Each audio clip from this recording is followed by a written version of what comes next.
Hello बच्चों। तो बच्चों आज की जो क्लास है उसमें हम करने वाले हैं हमारा जो टॉपिक है वो है लीनियर प्रोग्रामिंग। अब लीनियर प्रोग्रामिंग अगर मैं आपके सिलेबस के हिसाब से बात करूं तो लीनियर प्रोग्रामिंग आपके पास पूरी 6 मार्क्स की आती है। अब इस 6 मार्क्स के अंदर से एक क्वेश्चन आएगा हमारा 2 मार्क्स के अंदर और एक क्वेश्चन आएगा 4 मार्क्स के अंदर। तो लीनियर प्रोग्रामिंग के अंदर फार्मूलाज वगैरह कुछ नहीं है, आपको ग्राफ किस तरह से प्लॉट करना है, किस तरह से आपको ऑब्जेक्टिव फंक्शन फाइंड करना है, बस ये सब चीज़ें आनी चाहिए। स्टेटमेंट समझ के आपको इक्वेशंस किस तरह से फ्रेम करनी है। इक्वेशन नहीं होती है एक्चुअली, यहाँ पर इनइक्वलिटीज़ होती है जिसे हम कंस्ट्रेंट्स बोलते हैं, यानी जब कंडीशन जब आपको स्पेसिफिक दी जाती है तो उसको हम बोलते हैं कंस्ट्रेंट्स। तो वो कंस्ट्रेंट्स आपको डेवलप करने आने चाहिए, किस तरह से करते हैं। अगर हम बात करें कि 2 नंबर का अगर क्वेश्चन है तो 2 नंबर के क्वेश्चन में ये हो सकता है कि सिर्फ आपको कंस्ट्रेंट यहाँ पर बनाने पड़े, या फिर हो सकता है कि कंस्ट्रेंट्स आपको ऑलरेडी दे रखे होंगे, आपको बस उसको सॉल्व करना होगा, सॉल्व करके z की वैल्यू निकालनी होगी। z मतलब जो ऑब्जेक्टिव फंक्शन होता है उसकी वैल्यू निकालनी होगी। तो हम सब तरह के क्वेश्चन यहाँ पर करने वाले हैं। पहले मैं कुछ क्वेश्चंस आपको कराऊंगा जिसमें आपको ऑलरेडी कंस्ट्रेंट्स दे रखे होंगे, जिसके अंदर आपको सिर्फ ग्राफ प्लॉट करना है, z की वैल्यू निकालनी है। तो ये 2 नंबर में क्वेश्चन आ सकता है। अगर हम इनइक्वलिटीज़ को फ्रेम करने की बात करें तो फ्रेम तो हम आगे करेंगे ही। अगर आपको क्वेश्चन के अंदर सिर्फ इतना ही बोला जाता है कि बस formulate the given situation in the LPP, तो आपको सिर्फ उसको फॉर्मुलेट करना है, मतलब आपको सिर्फ इनइक्वलिटीज़ बनानी है, सॉल्व नहीं करना है। तो क्वेश्चन में ध्यान रखना, स्पेशली 2 नंबर का क्वेश्चन, क्योंकि 4 में तो खाली इतना पूछेगा नहीं कि फॉर्मुलेट करो, 4 में तो आपसे सॉल्यूशन भी पूछेगा। हाँ, 2 नंबर के क्वेश्चन में ध्यान रखना आपसे सॉल्यूशन पूछा गया है या नहीं पूछा गया है, या सिर्फ आपको इनइक्वलिटीज़ को फॉर्मुलेट करना है। तो यहाँ पर कुछ क्वेश्चंस हम स्टार्ट करते हैं। उन क्वेश्चंस के माध्यम से, उन क्वेश्चन के मीडियम से आप ये समझ पाएंगे कि किस तरीके से आपको इसको सॉल्व करना चाहिए। तो अगर हम सबसे पहला क्वेश्चन यहाँ पर लेते हैं, तो पहला क्वेश्चन मैंने यहाँ पर लिया, ये क्वेश्चन आ गया हमारे पास।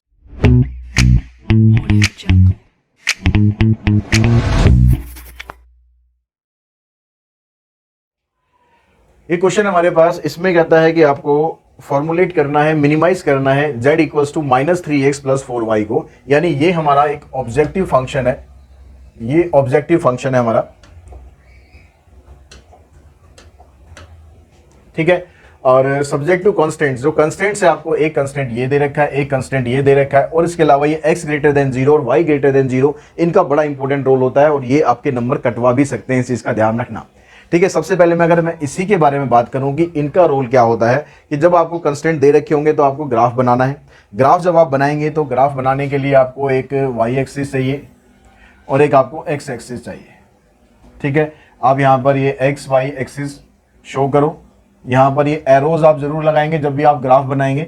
मतलब ऐसा कोई काम नहीं करना आपको कि आपके नंबर किसी तरीके से कटने के कोई चांसेस रहें, ठीक है। अब सबसे पहले तो मैं इसी के बारे में बता दूं इनका रोल क्या होगा।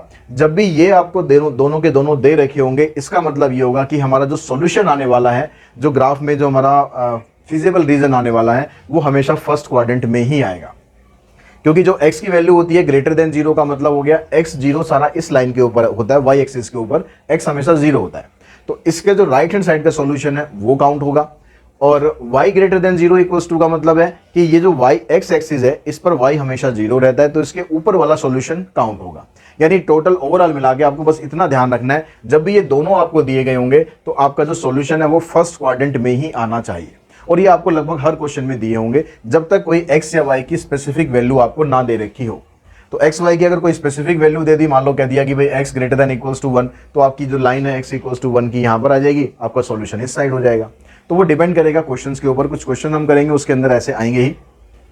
अब बात करते हैं कि भाई ये जो 2 कंस्टेंट्स दे रखे हैं आपको, इनकी लाइन आपको ड्रॉ करनी है। अब इनकी लाइन ड्रॉ करने के लिए आपको इनके 2 पॉइंट्स फाइंड करने पड़ेंगे। वो पॉइंट आप टेबल बनाकर भी रिप्रेजेंट कर सकते हो, अगर आप टेबल ना बना के वर्बली भी दिखाना चाहो वर्बली भी दिखा सकते हो। मैं आपको दोनों तरीके से बता देता हूँ। जब हम पहले वाले की टेबल बनाएंगे x + 2y <= 8 की, तो आपको टेबल के अंदर 2 पॉइंट रख लेने हैं बस, ठीक है। नॉर्मली हम जब छोटी क्लासेस में पढ़ते थे तो हम 3 पॉइंट निकालते थे, यहाँ पर आप 2 पॉइंट निकाल लो बस। एक बार x को 0 रखो और y की वैल्यू आपकी आ जाएगी 4, एक बार y को 0 रखेंगे और x की वैल्यू आ जाएगी 8।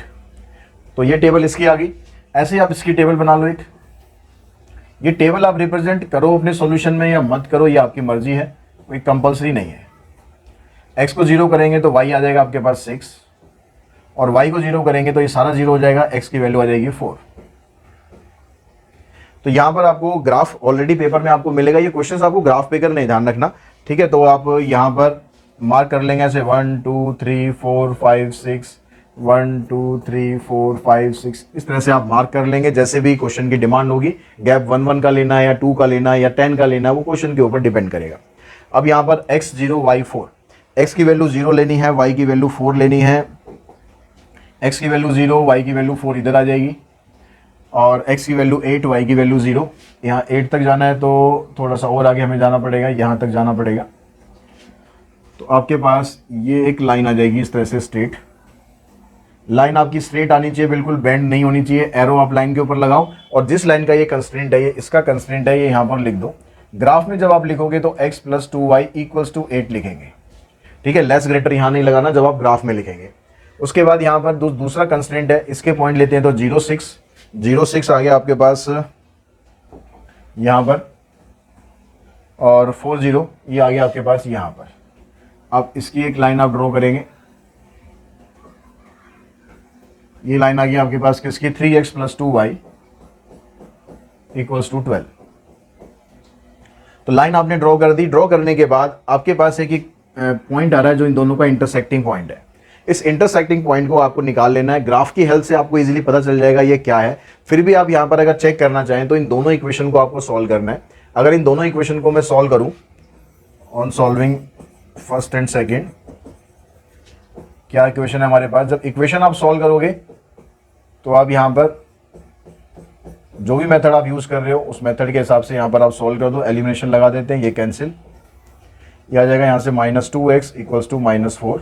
तो x की वैल्यू आपको मिल जाएगी 2, और y की वैल्यू, अगर x की वैल्यू 2 होगी यहाँ पर तो 2 उधर जाके माइनस हो जाएगा 6, और y की वैल्यू आ जाएगी 3। तो ग्राफ से भी आपको पता लग जाएगा, देखो 2 के सामने और लगभग 3 के सामने जब आप ग्राफ पे बनाओगे तो और आपको एग्जैक्ट पता चल जाएगा। ये पॉइंट आपका निकल गया। अब उसके बाद बारी आती है कि यहाँ पर आपका जो फिजिबल रीजन है वो कैसे बनेगा, वो कैसे सेट होगा। उसके लिए हम यहाँ पर यूज करते हैं पॉइंट टेस्ट। अब ये पॉइंट टेस्ट क्या होता है, इस पॉइंट टेस्ट के अंदर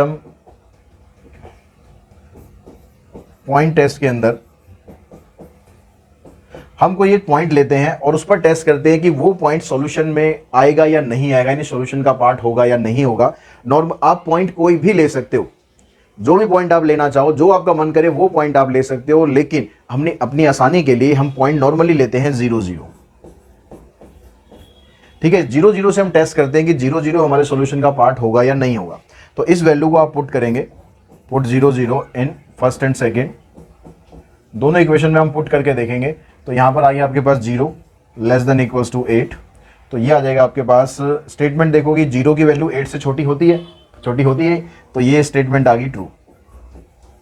तो ट्रू स्टेटमेंट आने का मतलब है कि 0 0 is a part of solution. या आप ये ले सकते हो 0 0 includes in the feasible reason, जैसे आप लिखना चाहो 0 0 इंक्लूड्स इन फीजिबल रीजन।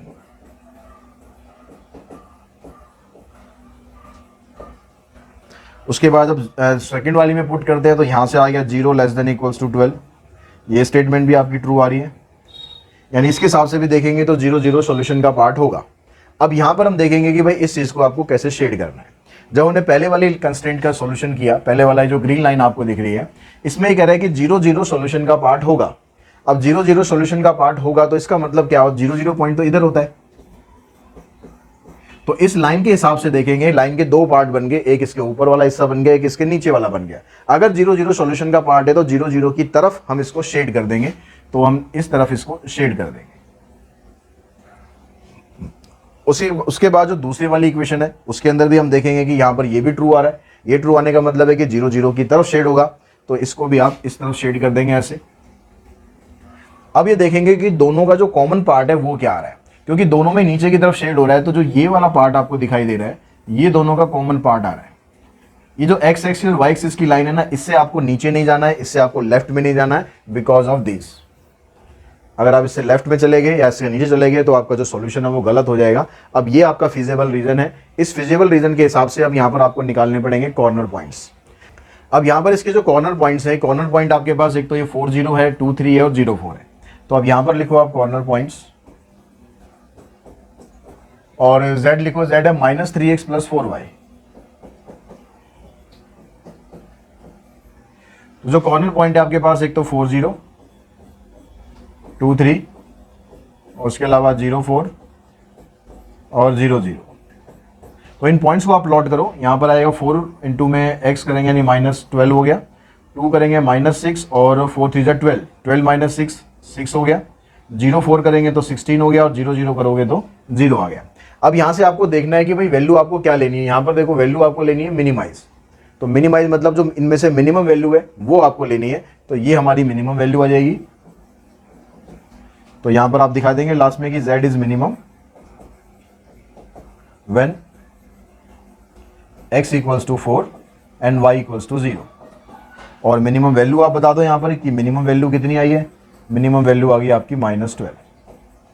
तो इस तरीके से आपको जो ग्राफिकल सॉल्यूशंस हैं ये फाइंड करने हैं, ठीक है। अब इसी तरह के और क्वेश्चन मैंने यहाँ डिटेल में बहुत अच्छी तरह समझा दिया। अब आपको यहाँ पर देखो लिखना क्या क्या मैंडेटरी है। एक आपको ग्राफ बनाना मैंडेटरी है, पॉइंट टेस्ट भी आप मैंडेटरी रखो, ठीक है, ताकि एग्जामिनर को पता रहे कि आपने इसने कैसे निकाला है। ग्राफ आपको बनाना कंपलसरी है और जो कॉर्नर पॉइंट है ये कंपलसरी है और उसके बाद लास्ट में जो कंक्लूजन है ये कंपलसरी है। ये 4 चीज़ें आपकी जरूर क्वेश्चन के अंदर होनी चाहिए। अगर आप ये सॉल्विंग वाला मेथड अगर आप वर्बली कर लेते हो या आप ग्राफ से कर लेते हो तो आपको यहाँ नीड नहीं है दिखाने की।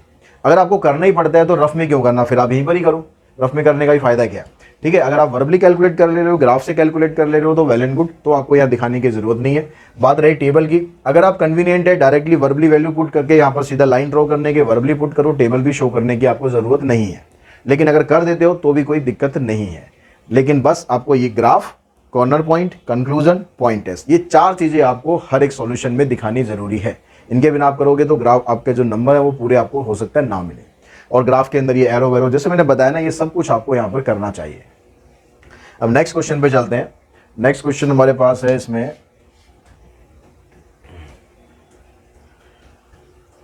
अब यहाँ पर आपको देखो कंस्टेंट z ये दे रखा है, इसको मैक्सिमाइज करना है। और कंस्टेंट हमारे पास एक ये है, एक ये है और x0 y0 वही है। तो बस हम उसी तरीके से स्टार्ट करेंगे। ये हमने ग्राफ बना लिया। अब मैं यहाँ पर थोड़ा सा डायरेक्ट करूँगा। अब यहाँ x की वैल्यू अगर हम 0 पुट करते हैं तो y की वैल्यू आ जाएगी आपके पास 3। तो x की वैल्यू 0 होगी, y की वैल्यू 3, इधर पॉइंट आ गया। और y 0 करेंगे तो x की वैल्यू आ जाएगी 5, ये पॉइंट हमारा इधर आ गया, ठीक है। ये लाइन आपकी आ जाएगी ऐसे। अगर हम दूसरी लाइन लेते हैं तो दूसरी लाइन के लिए अब ये कहता है कि x की अगर वैल्यू 0 है तो y की वैल्यू आ जाएगी 5। तो यहाँ पर आ गया 0 5। अगर y की वैल्यू हम 0 लेते हैं तो x की वैल्यू आ जाएगी 2। तो ये पॉइंट आ गया हमारा इधर। अब एक दूसरी जो लाइन है हमारी वो इधर आ गई। ये लाइन हमने ड्रॉ करी है किसकी, 5x + 2y = 10। और ये लाइन हमने ड्रॉ करी है 3x + 5y = 15। और बात आ गई इसकी, क्योंकि मैं यहाँ पर बिना ग्राफ के बना रहा हूँ, ठीक है। हाँ, लेकिन मेरे पास सॉल्यूशन है, उससे मुझे पता चल जाएगा कि इसके सॉल्यूशन क्या है। फिर भी अगर मैं ग्राफ को यहाँ पर इन दोनों को इक्वेशन को सॉल्व करूँ, कई बार नहीं पता चलेगा, जैसे फ्रैक्शन में वैल्यू आएगी, ठीक है। अब इसके अंदर भी जो वैल्यू है ना वो फ्रैक्शन में आएगी, तो वहाँ पर आपको सॉल्व करके देखना पड़ेगा। वहाँ अंदाजा मत मारना कि यार यहाँ पर ये पॉइंट पे आ रहा है, ये पॉइंट पर आ रहा है, चलो अंदाजा मार दो, अंदाजा नहीं मारना, ठीक है। अगर आपको लगता है पूरी पूरी वैल्यू आ रही है तो ठीक है। और जो भी वैल्यू आ रही है, मान लो यहाँ पर आप वैल्यू ले लेते हो, आप सपोज यहाँ पर वैल्यू ले रहे हो 1 2, तो आपको चेक करके देख लेना है कि 1 2 से आपकी जो इक्वेशन है वो सेटिस्फाई हो रही है नहीं हो रही है, ठीक है। और नहीं हो रही है तो फिर आप इसको सॉल्व करो। सॉल्व करने के लिए मैं एलिमिनेशन मेथड यहाँ पर लगा दूं। अब मैं उस टाइम उसको वर्बली मतलब साइड में रफली शो कर लूँ या क्वेश्चन के अंदर सॉल्व कर लूँ, उससे कुछ फर्क नहीं पड़ेगा। तो यहाँ पर मैंने इसको 5 से मल्टीप्लाई कर लिया। 5 से मल्टीप्लाई करेंगे तो आ जाएगा 5 3 15, 5 5 25 और 15 5 75। इसको हम 3 से मल्टीप्लाई कर लेते हैं तो ये आ जाएगा 3 2 6 और 3 10 30। तो यहाँ से हमने इसको सॉल्व किया, ये तो हो गया कैंसिल। 25 - 6 19 हो गया और 75 - 30 45। तो y की वैल्यू आप देख रहे हो पूरी नहीं आ रही है, फ्रैक्शन में वैल्यू आ रही है। तो ये वैल्यू आपको ग्राफ में पता चलेगी नहीं कि ये कहाँ पर आ रही है। अब y की वैल्यू 45/19 है, उसको आप पुट कर लो यहाँ पर। तो ये बन जाएगा आपके पास 3x प्लस में 5 × 45/19 = 15। अब यहाँ पर ये जो x वाली टर्म्स है इसको तो यहाँ रखेंगे, 15 माइनस इसको उधर ले जाके मल्टीप्लाई करो और माइनस हो जाएगा साइन। 5 5 25, 5 4 जा 20 प्लस 2 22 अपॉन में 19, इसका एलसीएम लेंगे हम, 19 5 जा 95, 19 प्लस 9 28। अब ये 3 इधर आ जाएगा तो x की वैल्यू आपको मिल जाएगी कितनी, 0, 8 माइनस 2 6 डिवाइडेड बाई 9 इंटू में 3, 3 से ये कैंसिल हो जाएगा, यानी x की वैल्यू आ गई 20/9। तो जो क्रिटिकल जो इसका पॉइंट आ रहा है आपके पास, इंटरसेक्शन पॉइंट 29 आ रहा है, 20/9 और 45/9 19 सॉरी।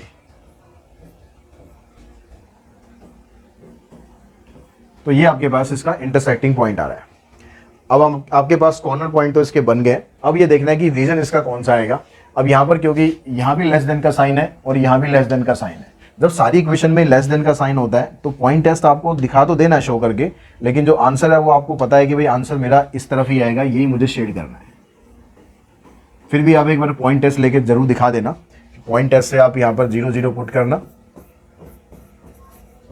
तो यहाँ से आपके पास आ जाएगा 0 लेस देन इक्वल्स टू 15, ये स्टेटमेंट आपकी ट्रू आ जाएगी। फिर 0 लेस देन इक्वल्स टू 10, ये स्टेटमेंट भी ट्रू आ जाएगी। ठीक है, उसके बाद आपने शेड करके दिखा दिया, कॉर्नर पॉइंट आपके पास आ गए। अब जो कॉर्नर पॉइंट्स है वो आप लिखो, कॉर्नर पॉइंट और z हमारे पास कितना है, 5x प्लस में 3y। अब कॉर्नर पॉइंट हमारे पास है 0 3 और 2 0 0 0 और 20/19 एंड 45/19। अब 0 3 को यहाँ पुट करोगे तो 9 हो जाएगा, 2 0 को पुट करोगे तो 10 आ गया, 0 0 पुट करोगे तो 0 आएगा, यहाँ से इन दोनों को पुट करोगे 20 इंटू में 5 100 हो गया, और यहाँ से हो जाएगा 3 5 जा 15, 3 4 जा 12 प्लस 1 13, 135 और 100 235 अपॉन में 19। अब 19 से आप इसको डिवाइड करके देख लेंगे, 19 1 जा 19, 13 माइनस 9 4, 45 बन गया, 19 2 जा 38, यानी 12 पॉइंट समथिंग आ रहा है। तो इतना तो आपको पता चल गया कि ये वाली वैल्यू जो है इन तीनों से बड़ी है। तो आपको पॉइंट में निकालना जरूरी नहीं है, आपको बस पता होना चाहिए कि मैक्सिमम वैल्यू क्या है। फिर भी आप निकालना चाहें निकाल सकते हो, ठीक है, निकालना चाहे आप निकाल सकते हो, लेकिन कोई मैंडेटरी नहीं है कि आप पॉइंट में वैल्यू निकालो। वैल्यू इसकी आ रही है 12.37, तो इस पॉइंट पर आपकी वैल्यू मैक्सिमम आ रही है, तो आप लास्ट में फाइनल आंसर दे देंगे value is maximum and value is this at these points. तो इस तरह से आपका ये सॉल्यूशन कंप्लीट हो जाएगा। नेक्स्ट क्वेश्चन लेते हैं, क्वेश्चन नंबर नेक्स्ट है इसका हमारे पास। अब यहां पर देखिए जो क्वेश्चन है इसके अंदर जो साइन आप देख रहे हो ना, बाकी तो वही है, मिनिमाइज करना है आपको z को। साइन जो देख रहे हो यहाँ पर ग्रेटर देन है और यहाँ पर भी ग्रेटर देन है, ये दोनों तो आपके पास रहेंगे। ये दोनों इकट्ठे होकर ऐसे भी लिखे आ सकते हैं, अलग अलग की जगह इकट्ठे आप ऐसे लिख सकते हो। तो काम सेम वही है, हमारा ग्राफ से स्टार्ट करना है, आपको ग्राफ बनाना है। x की वैल्यू 0 लेते हैं तो y की वैल्यू आ जाएगी 1, और y की वैल्यू 0 लेते हैं तो x की वैल्यू आ जाएगी 3।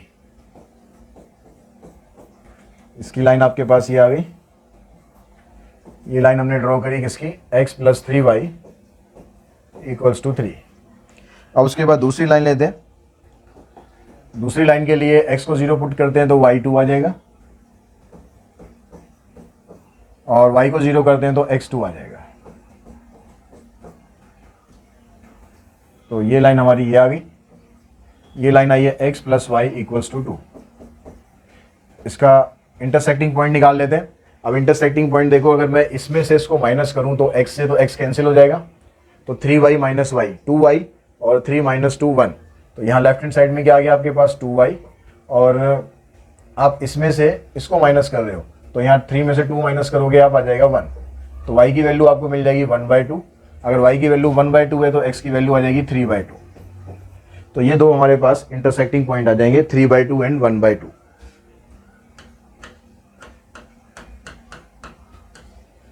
ठीक है, ये दो पॉइंट आ गए। अब उसके बाद फिर वही आपको पॉइंट टेस्ट करना है। पॉइंट टेस्ट करके आप देखोगे यहाँ पर आपने पॉइंट टेस्ट किया तो आपने पुट करा यहाँ पर 0 0, तो ये आ गया 0 ग्रेटर देन इक्वल्स टू 3। अब यहाँ पर ये जो स्टेटमेंट आ रही है 0 कह रहा है कि 3 से बड़ा होगा, तो स्टेटमेंट हमारी फॉल्स आ रही है, तो ये फॉल्स आ गया। उसके बाद दूसरे वाले में भी आप देखोगे उसमें भी फॉल्स आ रहा है। अब फॉल्स आने का मतलब है कि जो 0 0 है ये सॉल्यूशन में इंक्लूड नहीं है, डजंट इंक्लूड इन सॉल्यूशन। अगर ये सॉल्यूशन में इंक्लूड नहीं है तो मतलब इसको जब शेड करोगे तो ओरिजिन के अगेंस्ट जाना है। जैसे ये लाइन है, इसमें 0 0 इस तरफ है, तो इस तरफ शेड नहीं करना, आपको अगेंस्ट शेड करना है, मतलब इस लाइन के इस तरफ आपको शेड करना है। ऐसे जो रेड वाली लाइन है इसके भी आपको दूसरी तरफ शेड करना है, क्योंकि इसके लिए भी फॉल्स आ रहा है। तो यहाँ पर जब हम शेड करेंगे तो शेड में आपको एक्सिस से उधर तो जाना ही नहीं है। खैर ये वाला जो पार्ट है ना आपका ये आएगा।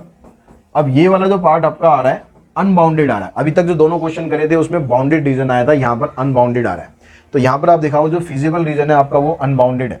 उससे पहले कॉर्नर पॉइंट निकाल रखे हमने, उससे आप वैल्यू निकालो। पहले तो कॉर्नर पॉइंट से आप वैल्यू निकालो सारी। कॉर्नर पॉइंट z आपके पास है 3x प्लस में 5y।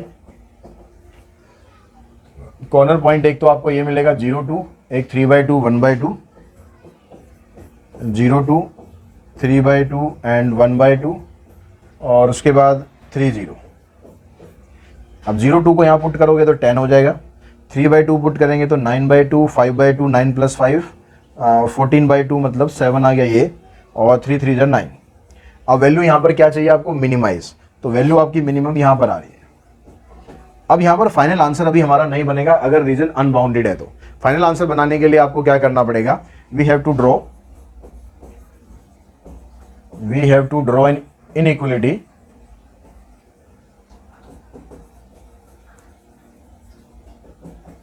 अब इनइक्वालिटी क्या लेनी है आपको, जो z आपको दे रखा है 3x प्लस 5y, ये लिखना है आपको 3x प्लस 5y। मिनिमाइज करना है या मैक्सिमाइज करना है, मिनिमाइज करना है तो लेस देन का साइन लगाना, और जो मिनिमम वैल्यू आपकी निकली है वो वैल्यू यहां पर आपको लेनी है। तो हमारी मिनिमम वैल्यू ये निकली है 7। जब मैक्सिमाइज वाला केस आएगा, सेम क्वेश्चन में अगर मैक्सिमाइज वर्ड आ जाएगा तो यहां पर ग्रेटर देन आ जाएगा, और मैक्सिमम वैल्यू आ जाएगी 10, तो आपको यहां पर 10 लिखनी है। तो डिपेंड करेगा कि क्वेश्चन में आपको मिनिमाइज बोल रहा है या मैक्सिमाइज बोल रहा है, उसके हिसाब से आपको चलना है। अब यहां पर ये आ गया आपके पास 3x plus 5y less than 7। अब इसकी आपको एक इनइक्वालिटी ड्रॉ करनी है, एक डॉटेड लाइन आपको ड्रॉ करनी है, और वो आपको चेक करना है कि कहां से पास हो रही है। तो एक पॉइंट तो डेफिनेटली ये आएगा ही आएगा, ठीक है, क्योंकि यहीं पर ही आपकी वैल्यू 7 निकली है, तो ये पॉइंट तो आएगा ही आएगा, यहां से तो लाइन पास करेगी। एक पॉइंट हमें और चाहिए, तो उसके लिए आप क्या करो, x की जगह 0 पुट कर दो, y की वैल्यू आ जाएगी 7/5। अब 7/5 का मतलब कितना हो जाएगा, 1.4, ठीक है, 14 5 से 70 होता है ना, तो y की वैल्यू हो जाएगी 1.4। अब 1.4 आप देखोगे 1 और 2 के बीच में यहां पर कहीं आएगा, तो यहां पर मान लो यहां पर कहीं आ रहा है 1.4, तो एक पॉइंट तो ये हो गया, एक पॉइंट हो गया, यानी जो लाइन हमारी पास करेगी ना वो यहां से ऐसे पास करेगी और डॉटेड पास करेगी। ये ध्यान रखना है, डॉटेड लाइन बनानी है ये। अब ये लाइन आपकी, ये जो शेडेड पार्ट है ना, यहां से पास नहीं करनी चाहिए बस। अगर ये यहां से पास करेगी तो सॉल्यूशन नहीं होगा, और अगर ये इस पॉइंट से पास कर रही है जहां से आपका ये मिनिमम वैल्यू निकली है, उस पॉइंट से पास कर रही है और उसके अलावा बाहर है, ये शेडेड पोर्शन से बाहर है, ध्यान से देखना, ठीक है, तो इसका मतलब है कि इसका सॉल्यूशन पॉसिबल है। तो ये हमने इनइक्वालिटी लिखी, we have to draw an inequality which does not pass through feasible region.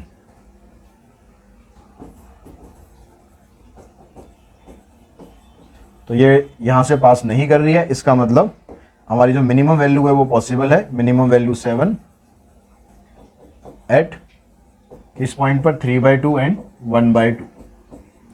तो इस तरीके से आपको फाइंड करना है जहां भी अनबाउंडेड रीजन आ जाए। और अनबाउंडेड के लिए क्वेश्चन कमेंट बॉक्स में मत डालना कि सिलेबस में है या नहीं, डेफिनेटली है, करना पड़ेगा आपको, ठीक है। अब एक क्वेश्चन और लेते हैं हम,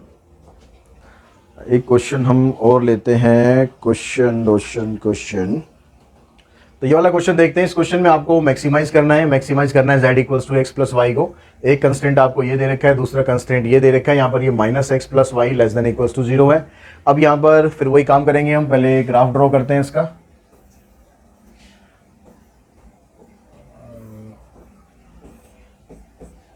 अब ग्राफ ड्रॉ करेंगे तो सबसे पहले हम वैल्यू ले लेते हैं यहाँ से। x की वैल्यू अगर आप 0 लोगे तो -y और -1 दोनों कट जाएंगे, 1 आ जाएगा, यानी x की वैल्यू हमने 0 ली है तो y की वैल्यू आ गई 1, तो इधर आ जाएगा आपके पास पॉइंट। और अगर हमने y की वैल्यू 0 ले ली तो x की वैल्यू आएगी -1, तो x की वैल्यू -1 इधर आ गई। तो लाइन जब इन दोनों की ड्रॉ करेंगे तो लाइन हमारी ऐसे जा रही है। अब दूसरी लाइन है यहाँ पर देखो, अगर x को 0 लेते हैं तो y 0 आ जाएगा, और y को 0 लेते हैं तो x 0 आ जाएगा। मतलब यहां पर आपके पास इनसे सिर्फ एक ही पॉइंट मिल रहा है, ये वाला। तो दूसरा पॉइंट निकालने के लिए आपको कोई दूसरी वैल्यू लेनी है। 0 हर बार लेना कंपल्सरी नहीं है, 0 सिर्फ हम इसलिए लेते हैं ताकि हमें आसानी रहे सॉल्व करने में, और कोई रीजन नहीं है। अगर आप यहां पर 0 0 से हमें एक ही पॉइंट मिल रहा है तो लाइन के लिए दूसरा पॉइंट तो हमें चाहिए ना। तो दूसरा पॉइंट निकालने के लिए आप y को 1 ले लो। अगर y को 1 लोगे तो जाएगा -1, माइनस माइनस कट जाएगा, x की वैल्यू 1, यानी y अगर 1 है तो x भी 1 है। तो हमारे पास पॉइंट यहां पर आ जाएगा। इन दोनों को ज्वाइन करेंगे, लाइन हमारी ऐसे आ गई। अब यहां पर देखो, जो पहले वाली सिचुएशन है, ये पहले वाला जो कंस्ट्रेंट है, इसमें अगर हम पॉइंट टेस्ट करते हैं तो यहां पर आ जाएगा 0 0 पुट करेंगे। ठीक है, पुट करा हमने 0 0 इन फर्स्ट, तो यहां पर 0 आ गया, 0 लेस देन इक्वल्स टू -1। अब 0 तो -1 से छोटा नहीं होता ना, 0 तो -1 से बड़ा होगा, तो स्टेटमेंट फॉल्स आ रही है। तो फॉल्स का मतलब हो गया कि 0 0 सॉल्यूशन का पार्ट नहीं है। तो 0 0 सॉल्यूशन का पार्ट नहीं है, मतलब आपको जो शेड करना है इसमें, इस शेड आपको किस तरफ करना है, इस तरफ शेड करना है। ठीक है, क्योंकि 0 0 नीचे की तरफ था तो वो सॉल्यूशन का पार्ट नहीं है, तो ऊपर की तरफ शेड कर दो। अब ये दूसरी जो लाइन है, ये 0 0 से खुद ही पास कर रही है। तो ऐसी कोई भी लाइन जो 0 0 से पास करे, किसी भी क्वेश्चन में 0 0 से अगर पास करे, तो उसका पॉइंट टेस्ट करने के लिए आप 0 0 पुट नहीं करेंगे, आप पुट कर लेंगे 1 0, क्योंकि 0 0 से खुद ही पास कर रही है। ट्रू आएगा या फॉल्स आएगा तो उससे आपको पता चलेगा नहीं कि शेड कहां करना है। तो ऐसे क्वेश्चन में जो भी लाइन 0 0 से पास कर रही है, आप 1 0 पुट कर लो और कुछ मत करो। ठीक है, ज्यादा सोचने की जरूरत ही नहीं हो। अब यहाँ 1 0 पुट करेंगे तो x की जगह आ जाएगा यहाँ पर -1, y की जगह 0, तो ये आ गया आपके पास -1 लेस देन इक्वल्स टू 0। तो ये तो स्टेटमेंट हमारी ट्रू हो गई। अब ट्रू होने का मतलब है कि जो 1 0 ये सॉल्यूशन का पार्ट है, 1 0 इंक्लूड्स इन फिजिबल रीजन।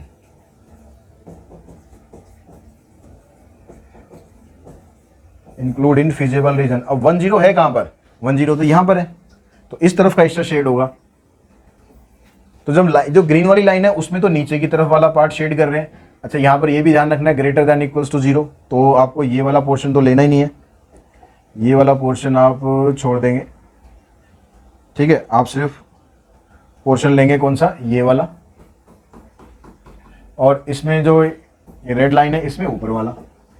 लेकिन अब यहां पर देखोगे तो कॉमन पार्ट कोई है ही नहीं, इसमें नीचे की तरफ शेड हो रहा है। अगर ये दोनों बाई चांस यहाँ नहीं भी होते तो भी ये नीचे की तरफ ही रहता और ये ऊपर की तरफ ही रहता। तो जब दोनों में कोई कॉमन वो रीजन ही नहीं है, there is no common region, there is no common region, इसका मतलब ये हुआ कि इसमें इसका सॉल्यूशन ही कोई नहीं है, कोई सॉल्यूशन पॉसिबल ही नहीं है। तो आप लिख देंगे यहाँ पर नो सॉल्यूशन। इस तरीके से आपको ये क्वेश्चन करना है, जहां पर कोई भी कॉमन पार्ट ना है, उसका आंसर आ जाएगा नो सॉल्यूशन।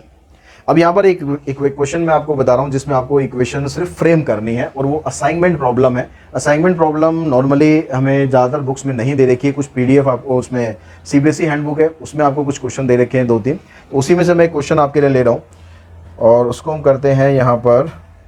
तो हो सकता है थोड़ा सा क्वेश्चन आपको ये कम दिख रहा हो, ये सीबीएसई हैंडबुक में आपको क्वेश्चन मिलेगा पेज नंबर 8.21 पर, पेज नंबर 8.21, इस पेज पर जो एक्सरसाइज है उसका क्वेश्चन है ये।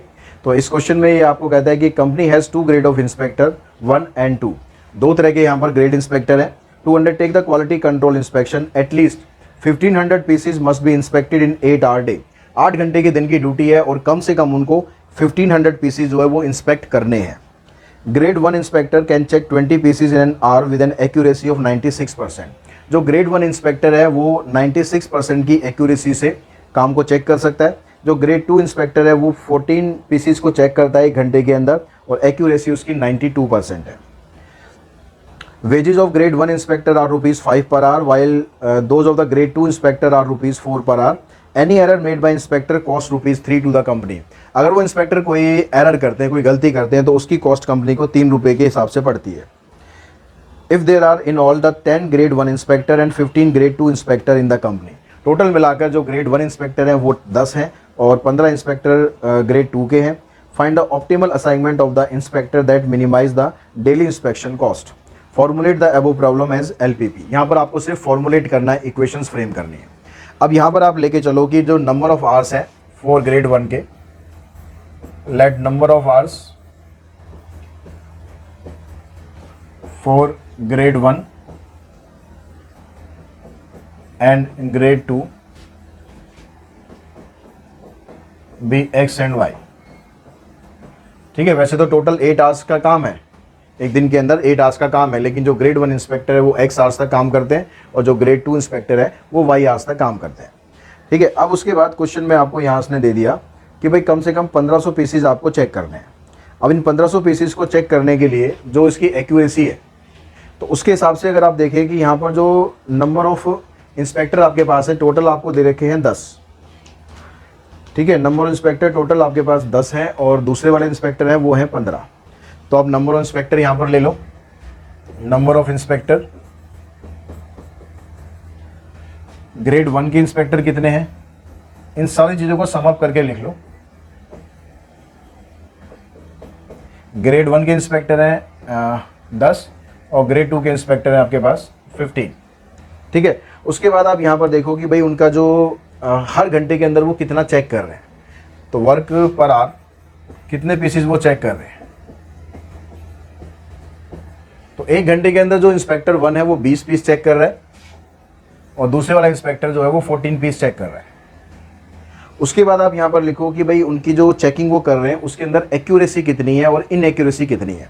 तो पहले वाला जो दे रखा है आपको वो एक्यूरेसी दे रहा है 96%, यानी इनएक्यूरेसी कितनी होगी, इनएक्यूरेसी इन चेकिंग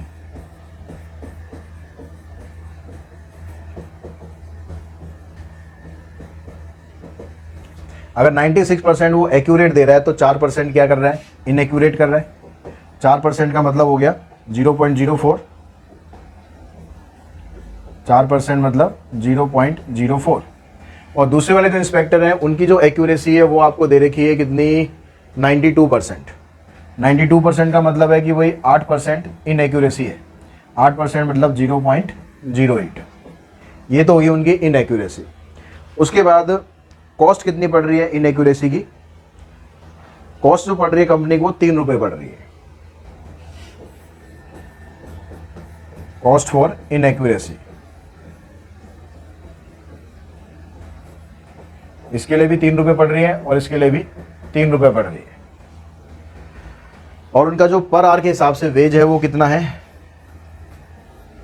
वेज पर आवर, एक घंटे में उनको कितने मिलते हैं, ₹5 per hour and ₹4 per hour. इसका हो गया ₹5 और इसका हो गया ₹4। तो ये पूरे क्वेश्चन का आपके पास समअप आ गया। अब समअप करने के बाद आप अब यहाँ पर निकालो कि जो एक घंटे के अंदर अगर ग्रेड 1 इंस्पेक्टर काम कर रहे हैं तो टोटल मिलाकर कितनी कॉस्ट पड़ रही है। ठीक है, आवरली कॉस्ट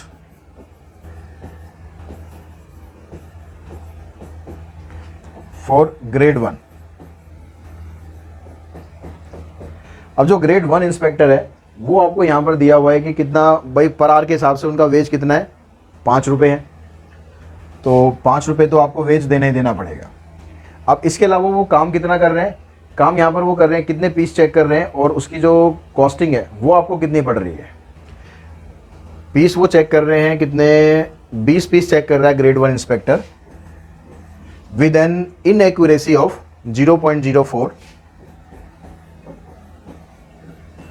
और जो इनएक्यूरेसी की कॉस्ट कंपनी को पड़ रही है वो पड़ रही है 3 रुपये। ठीक है, 20 पीस वो चेक कर रहा है जिसमें इतनी गलती है, इतनी गलती के हिसाब से कंपनी को 3 रुपये की कॉस्ट पड़ रही है। तो इसको आप सॉल्व करो, ये आपके पास कितना बनेगा, 5 प्लस में 23 जा 60 हो गया और 60 को इससे मल्टीप्लाई करोगे आ जाएगा 240। तो 240 का मतलब आ गया 2.4, यानी आ जाएगा 7.4। ठीक है, उसके बाद जो ग्रेड 2 इंस्पेक्टर है इसकी आपको कॉस्ट कितनी पड़ रही है, 4 रुपये। ये कितने पीस चेक कर रहा था, 14 पीस चेक कर रहा है विद एन इनएक्यूरेसी ऑफ 0.08 और इसकी कॉस्ट पड़ रही है आपको 3 रुपये। तो यहाँ पर इसको मल्टीप्लाई करोगे 8 3 24, 24 को 14 से करोगे 24 4 96 एंड 24 प्लस में 9 33, यानी 3.36, तो यह आ जाएगा 7.36। तो ये आपको कॉस्ट पड़ रही है इनकी। ठीक है, अब यहाँ पर ये कितनी देर तक काम कर रहे हैं, जो टोटल जो दिन के आवर्स हैं वो 8 घंटे हैं। तो उस 8 घंटे तक अगर ये काम करते हैं और एक इंस्पेक्टर कितना नंबर ऑफ आवर्स कितने ले रहा है, x आवर्स ले रहा है, तो यहाँ पर आपके पास जो टोटल कॉस्ट पड़ेगी, यानी जो इनइक्वालिटीज हमारी बनेगी, यहाँ पर जो z बनेगा वो कितना बन जाएगा भाई, 7.4 एक घंटे की कॉस्टिंग पड़ रही है। ठीक है, एक घंटे की कॉस्टिंग पड़ रही है कंपनी को 7.4, और अगर दिन में 8 घंटे हैं तो 8 घंटे के हिसाब से इतनी कॉस्टिंग हो गई। और इतने घंटे काम किया जा रहा है, प्लस 7.36 इंटू में 8 इंटू में y। तो इसको आप मल्टीप्लाई कर दो, 8 4 जा 32, 8 7 जा 56, प्लस में 3 59, और इसको करेंगे 8 6 जा 48, 8 3 जा 24, 24 प्लस 4 28, 8 7 जा 56 प्लस 2 58, तो यह आ जाएगा 59.2x एंड 58.88y। तो इस तरह से आपको सिर्फ फॉर्मुलेट करना है, तो बस फॉर्मुलेट करके छोड़ देंगे, बाकी आपको इसमें और कुछ नहीं करना है। तो अच्छा, इसके अलावा यहाँ पर कंस्टेंट तो रह गया, अभी तो z तो हमने बना दिया, कंस्टेंट भी बनाने हैं।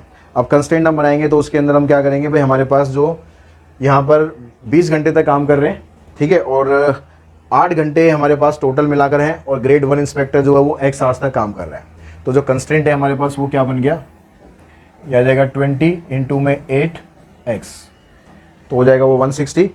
ऐसे ही दूसरे वाले का कितना है, 14 यहाँ पर दे रखा है आपको, ये भी 8 घंटे तक काम कर रहा है, और यहाँ पर जो भी वैल्यू आएगी आपके पास, जो नंबर ऑफ पीसीज कितने चेक हो रहे हैं, टोटल इतना काम हो रहा है आपके पास, इतने पीस चेक हो रहे हैं, इतने घंटे काम कर रहे हैं, इतने घंटे मतलब दिन के अंदर हैं, और इतने घंटे तक वो काम कर रहा है।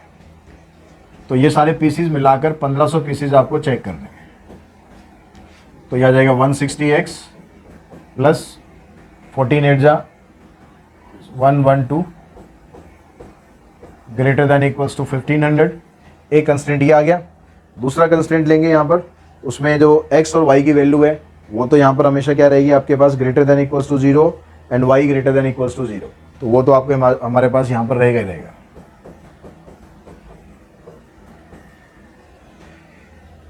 ठीक है, ये दूसरा कंस्टेंट यहाँ पर बन जाएगा, जो x की वैल्यू है वो 10 से ज़्यादा नहीं हो सकती, और y की वैल्यू 15 से ज़्यादा नहीं हो सकती, क्योंकि जो नंबर इंस्पेक्टर है आपके पास वो इतने ही है, तो इससे ज़्यादा आप इसकी वैल्यू नहीं ले सकते हो।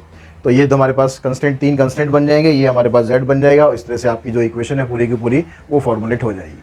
तो बच्चों नेक्स्ट क्वेश्चन पे चलते हैं। इसके अंदर हमें सॉल्यूशन भी करना है, फॉर्मुलेट भी करना है, यानी सब कुछ करना है इसके अंदर। ये 4 नंबर का क्वेश्चन हमारा आ सकता है। तो इस क्वेश्चन में यहाँ पर कहता है कि पहले manufacturer has employed 5 skilled man and 10 semi skilled man and makes 2 model A and B of an article. The making of one item of model A requires 2 hours work by a skilled man and 2 hours by a semi skilled man. 2 घंटे skilled man लेता है और 2 घंटे semi skilled man लेता है जो model ए में काम करने के लिए। One item of model B require 1 hour by a skilled man and the 3 hour by a semi skilled man. No man is expected to work more than 8 hours per day. यानी कोई भी जो है वो दिन में 8 घंटे से ज़्यादा काम नहीं करना चाहता। The manufacturer profit on an item of model A is rupees 15 and an item of model B is rupees 10. How many of item of model should be made per day in order to maximize daily profit? ठीक है, अब इसको formulate करना है LPP से और solve करना है। तो अब यहाँ पर 2 तरह के मॉडल हम बना रहे हैं, मॉडल ए और मॉडल बी। तो इस तरह के क्वेश्चन जो भी आपके मैन्युफैक्चरिंग वाले क्वेश्चंस आते हैं, इस तरह की मैन्युफैक्चरिंग टाइप ही हो गया। तो इसमें आप एक टेबल बना लो, टेबल बना के आप बड़े आराम से इसको समझ पाओगे। हमारे पास 2 मॉडल हैं, एक मॉडल ए आ गया आपके पास और एक मॉडल बी आ गया। ठीक है, मॉडल ए हमने मान लिया कि क्वांटिटी इसकी x है, क्वांटिटी इसकी y है। उससे पहले एक लाइन में लिख के दिखा देना, let number of model A B x and model B B y। एक लाइन आप निकाल के दिखा देना। अब इसको बनाने के लिए आपको 2 तरीके के लोग चाहिए, एक स्किल्ड और एक सेमी स्किल्ड। स्किल्ड और सेमी स्किल्ड। स्किल्ड मैन उसने रख लिए 5 और सेमी स्किल्ड मैन रख लिए उसने 10। अब यहां पर ये कहता है कि जो मॉडल ए है उसको बनाने के लिए 2 घंटे का काम चाहिए स्किल्ड मैन का। तो स्किल्ड मैन का काम चाहिए 2 घंटे का मॉडल ए को बनाने के लिए, और 2 घंटे का चाहिए सेमी स्किल्ड मैन का, और 2 घंटे का काम यहाँ आ गया सेमी स्किल्ड मैन का। 1 item of model B require 1 hour by skilled man and 3 hour by semi skilled man. अब यहाँ पर 1 घंटे का काम इसको चाहिए और 3 घंटे का काम इसका चाहिए। अब यहाँ पर जब आप निकालोगे तो यहाँ पर ये दिया हुआ है कि जो नंबर ऑफ आवर्स है, ये भी नंबर ऑफ आवर्स है, ये भी नंबर ऑफ आवर्स है, और जो आपको मैक्सिमम नंबर ऑफ आवर्स एक दिन के अंदर है वो आपके पास है 8 hours। इससे ज़्यादा आपको काम नहीं करना, तो 8 hours आपको काम करना है। ठीक है, अब लेकिन यहाँ पर ये स्किल्ड मैन कितने हमारे पास 5, तो उन 5 का अगर नंबर ऑफ आवर्स हम मिलाएंगे तो 8 इंटू में 5 कर देंगे, और जो सेमी स्किल्ड मैन है वो है 10, तो यहाँ पर भी जो नंबर ऑफ 8 है उसको मल्टीप्लाई कर देंगे 10 से। तो हमारे पास जो इक्वेशन है वो क्या बन गया, यानी जो कंस्ट्रेंट्स हमारे पास क्या बन गए, 2x प्लस में y। अब यहाँ पर साइन क्या आएगा कि भाई ज़्यादा से ज़्यादा आपके पास दिन के अंदर 8 घंटे हैं, 8 से ज़्यादा आप काम नहीं करोगे, तो 8 से ज़्यादा काम नहीं करोगे तो ये जो नंबर ऑफ आवर्स हैं ये आपके पास less than equals to 8 into 5 मतलब 40 हो गया। ये आपके पास पहला कंस्ट्रेंट आ गया। दूसरा आपके पास बन गया 2x प्लस में 3y less than equals to 80, ये दूसरा कंस्ट्रेंट आ गया। इसके अलावा जो नंबर ऑफ मॉडल आप बनाओगे, जो मॉडल आप बनाओगे वो x और y की जो वैल्यू होगी वो ग्रेटर देन इक्वल्स टू 0 ही होनी चाहिए, मॉडल आप नेगेटिव तो बना नहीं सकते। तीसरा कंस्ट्रेंट हमारा ये बन गया। अब हम आते हैं ऑब्जेक्टिव फंक्शन पर, ये प्रॉफिट कितना हो रहा है। तो प्रॉफिट हो रहा है जो मॉडल ए है उस पर प्रॉफिट हो रहा है 15 रुपीज़ का, मॉडल बी पे प्रॉफिट हो रहा है 10 रुपीज़ का। तो ये बन गया आपके पास 15x प्लस में 10y, ये हमारा z बन गया। अब सब कुछ हमारे पास आ गया है, ग्राफ बनाना है, कॉर्नर पॉइंट निकालने हैं और चेक करना है कि मैक्सिमम प्रॉफिट कहाँ पर है। तो वो सारा प्रोसेस हमारा वही का वैसे ही रहेगा। ठीक है, x की वैल्यू अगर हम 0 पुट करते हैं y की वैल्यू 40 आ जाएगी, और y को 0 पुट करेंगे तो x की 20 आ जाएगी। ठीक है, हमने y को 0 किया तो x की वैल्यू तो 20 है, और x को 0 करेंगे तो y की वैल्यू 40 है। ये आप लोगों को ग्राफ पे बनाना है तो बड़े अच्छे से आप बना सकते हो, हमें तो यहाँ पर फिलहाल काम चलाना है। तो 2x प्लस में y इक्वल्स टू 40, ये पहला कंस्ट्रेंट आ गया। दूसरा कंस्ट्रेंट है हमारे पास, अगर x की वैल्यू 0 रखते हैं तो y आ जाएगा 80 अपॉन में 3। 80 अपॉन में 3 का मतलब आ गया 27 से थोड़ा सा कम आ जाएगा। ठीक है, 26 पॉइंट समथिंग आएगा। तो x की वैल्यू 0 कर रहे हैं तो y की वैल्यू 26 पॉइंट समथिंग मतलब यहाँ पर ले लेते हैं। तो आपको फ्रैक्शन में ही लिख दो, पॉइंट में लिखने की ज़रूरत नहीं है। और अगर हम y को 0 करते हैं तो x की वैल्यू 40 आएगी, तो यहाँ पर आपके पास वैल्यू इधर आ जाएगी।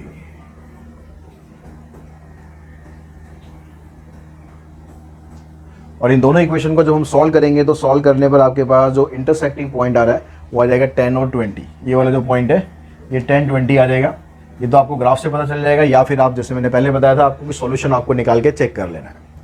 अब आपके पास कॉर्नर पॉइंट आ गए, यहाँ पर देखो यहाँ भी लेस है, यहाँ भी लेस है, जब दोनों में ही लेस है तो आपका जो शेडेड पार्ट है वो हमेशा अंदर की तरफ ही बनेगा, ओरिजिन की तरफ ही बनेगा, मतलब ये आपका शेडेड पार्ट आएगा। तो आपके पास जो कॉर्नर पॉइंट है एक तो ये आ गया 0, 80/3, एक पॉइंट आ गया 20, 0, दूसरा पॉइंट आ गया 10, 20 और उसके अलावा 0, 0। अब यहां पर जो z हमारे पास आया था वह था 15x प्लस में 10y। अब ये 80/3 को यहाँ, ये तो 0 पुट करोगे तो 0 हो जाएगा, 80/3 को यहाँ पुट करोगे आ जाएगा 800/3। 800/3 इसको आप ऐसे ही रहने दो फ्रैक्शन में।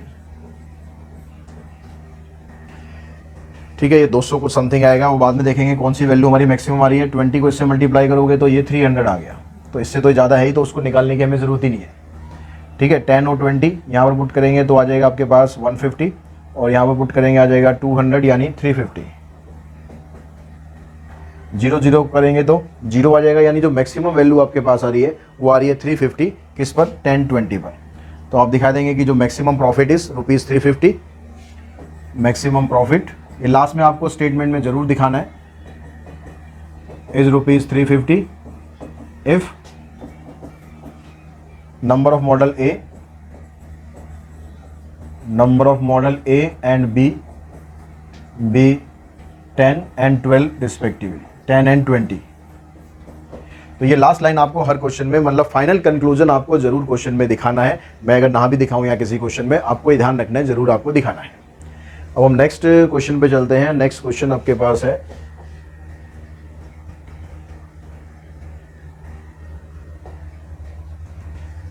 इस क्वेश्चन में कहता है company produces 2 type of goods A and B that required gold and silver. 2 तरह के जो प्रोडक्ट हैं उसको बनाने के लिए गोल्ड की और सिल्वर की जरूरत है। Each unit of type A require 3 gram of silver. यानी यहाँ पर एक चीज तो आपको समझ में आ रही है कि 2 प्रोडक्ट बनाने ए और बी, तो हम वैसे ही करते हैं। यहाँ पर ए इधर आ गया, इसकी क्वांटिटी मान लेते हैं x, और बी आ गया, इसकी क्वांटिटी मान लेते हैं y। अब इसको बनाने के लिए आपको 2 चीजों की जरूरत पड़ रही है, गोल्ड की और एक सिल्वर की। तो यहाँ पर तो आप ले लो गोल्ड और इधर ले लो आप सिल्वर। ठीक है, each unit of type A require 3 gram of silver. जो ए है उसको 3 ग्राम सिल्वर चाहिए और 1 ग्राम गोल्ड चाहिए। While that of type B require 1 gram of silver and 2 gram of gold. ये ध्यान रखना कि आप कैसे लिख रहे हो, उसी हिसाब से यहाँ पर वैल्यू पुट करनी है। ऐसा नहीं कि फ्लो में बस पहला दूसरा ऐसे करते जाओ। The company can use at the most 9 gram of silver and 8 gram of gold. Company जो है वो ज़्यादा से ज़्यादा, ऐसा नहीं है कि भाई अनलिमिटेड यूज़ कर सकती है, कंपनी भी के लिमिटेशन है। कंपनी कह रही है भाई 9 ग्राम ऑफ सिल्वर यूज़ कर सकते हैं। अब यहाँ पर एटमोस्ट है, एटमोस्ट का मतलब है कि ज़्यादा से ज़्यादा की लिमिट दी रखी है। जब भी एटमोस्ट आएगा तो साइन आपका ये आएगा। और गोल्ड आपके पास, अब यहाँ पर देखो हमने गलती कर दी, हमने यहाँ पर सिल्वर लिखना था। The company can use at the most 9 gram of silver, तो 9 ग्राम यहाँ पर आना चाहिए और सिल्वर आएगा 8, तो यहाँ पर आएगा 8। ये चीज़ ध्यान रखना है लिखते समय। If each unit of type A brings A profit of ₹40, profit मतलब Z आपके पास बन गया, ए पर प्रॉफिट हो रहा है आपका 40x, बी पर प्रॉफिट हो गया आपके पास 50y। Find the number should of each type that the number of unit each type that the company should produce to maximize the profit. तो आप सब कुछ यहाँ पर बन गया है, बस आपको ग्राफ बना के उसको सॉल्व करना है। ठीक है, वीडियो को पॉज करो, ग्राफ बना के देखो आपका सॉल्यूशन मेरे सॉल्यूशन से मैच कर रहा है नहीं कर रहा। फटाफट पॉज करो वीडियो। अब यहाँ पर देखो आपके पास यहाँ आ गया इक्वेशन आ गई x प्लस में 2y less than equals to 8, पहला कंस्ट्रेंट आ गया। दूसरा कंस्ट्रेंट आ गया 3x प्लस में y less than equals to 9, और तीसरा कंस्ट्रेंट आपका सदाबहार है x y greater than equals to 0। अब ये सारे कंस्ट्रेंट्स मिल गए आपके पास, z भी आपको मिल गया। ग्राफ बनाओ और सॉल्व करो इसे।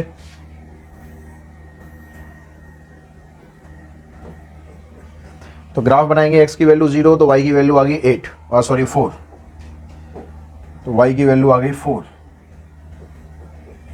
और y की वैल्यू 0 करेंगे तो x की वैल्यू आएगी 8। तो ये आपका ये लाइन आ गई। दूसरी लाइन ड्रॉ करते हैं, x की वैल्यू 0 तो y की वैल्यू 9, और y की वैल्यू 0 तो x की वैल्यू 3।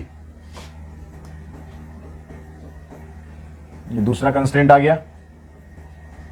अब यहां पर देख रहे हो ये भी लेस है, ये भी लेस है, तो शेडेड पार्ट आपका ये अंदर की तरफ ही आएगा। ये वाला कॉर्नर पॉइंट के लिए एक ये बन गया, एक ये बन गया, एक ये बन गया। इसका इंटरसेक्टिंग पॉइंट इसका आ रहा है हमारे पास 2 3, ये पॉइंट आ गया 2 3। कॉर्नर पॉइंट निकालेंगे, z हमारे पास है 40x प्लस में 50y। जो चीज़ें मैंडेटरी है वो मैं स्टार्टिंग में बता चुका हूँ कि क्या क्या आपको लिखना मैंडेटरी है, वो ध्यान रखना। कहीं यहाँ पर बिल्कुल मुझे यहाँ पर फॉलो मत करना कंप्लीटली कि भाई सर ने इतने लिखा है तो भाई इतने लिख के आ जाना हमें। ठीक है, अब यहाँ पर कॉर्नर पॉइंट आपके पास आ गए 3 0 और 2 3 0 4 एंड 0 0। तो 3 0 यहाँ पुट करेंगे आ जाएगा 120, 2 3 पुट करोगे 80 यहाँ से आ गया, और 150 यहाँ से आ गया। 80 प्लस 150 यानी 230। 0 4 पुट करेंगे आ जाएगा 200, 0 0 से आएगा 0। तो मैक्सिमम प्रॉफिट आपका आ रहा है 230 रुपीज़। कब आ रहा है? जब आप जो टाइप ए है वो प्रोडक्ट बना रहे हो 2 और जो टाइप बी प्रोडक्ट है वो बना रहे हो 3, तो आपके पास इतना प्रॉफिट आ रहा है 230 का। नेक्स्ट क्वेश्चन लेते हैं। क्वेश्चन नंबर आपके पास नेक्स्ट है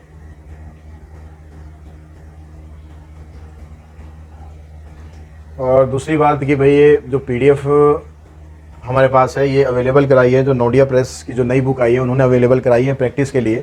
तो ये पीडीएफ मैं आपको कमेंट बॉक्स में, आप कई बच्चे लिख रहे हैं पिछली वीडियोस में, ये पीडीएफ मैं शेयर कर दूं। ये पीडीएफ मैं आपको शेयर नहीं कर सकता, इसके लिए सॉरी, ठीक है, क्योंकि ये एक्सक्लूसिव कंटेंट है उनका, तो मैं उनसे बाउंड हूँ, मैं आपको ये शेयर नहीं कर सकता हूँ।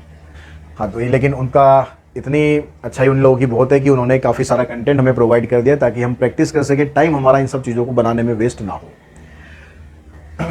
तो नेक्स्ट हमारे पास जो क्वेश्चन है इसमें कहता है retired person wants to invest in amount of ₹50,000।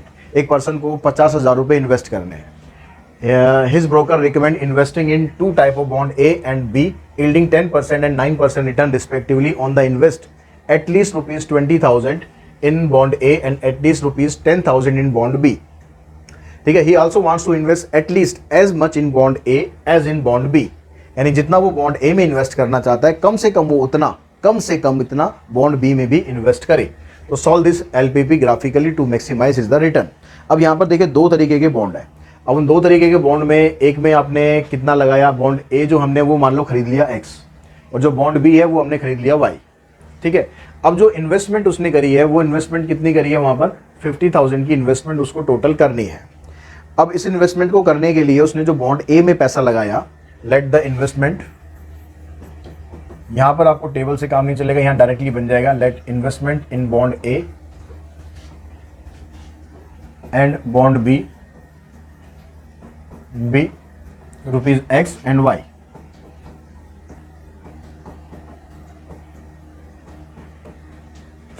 अब जो टोटल इन्वेस्टमेंट है वो 50,000 है, यानी जो उसने बॉन्ड ए खरीदे हैं एक्स रुपए के, तो एक्स प्लस वाई, इसका जो टोटल है वो 50 से ज्यादा नहीं हो सकता, तो less than equals to 50,000।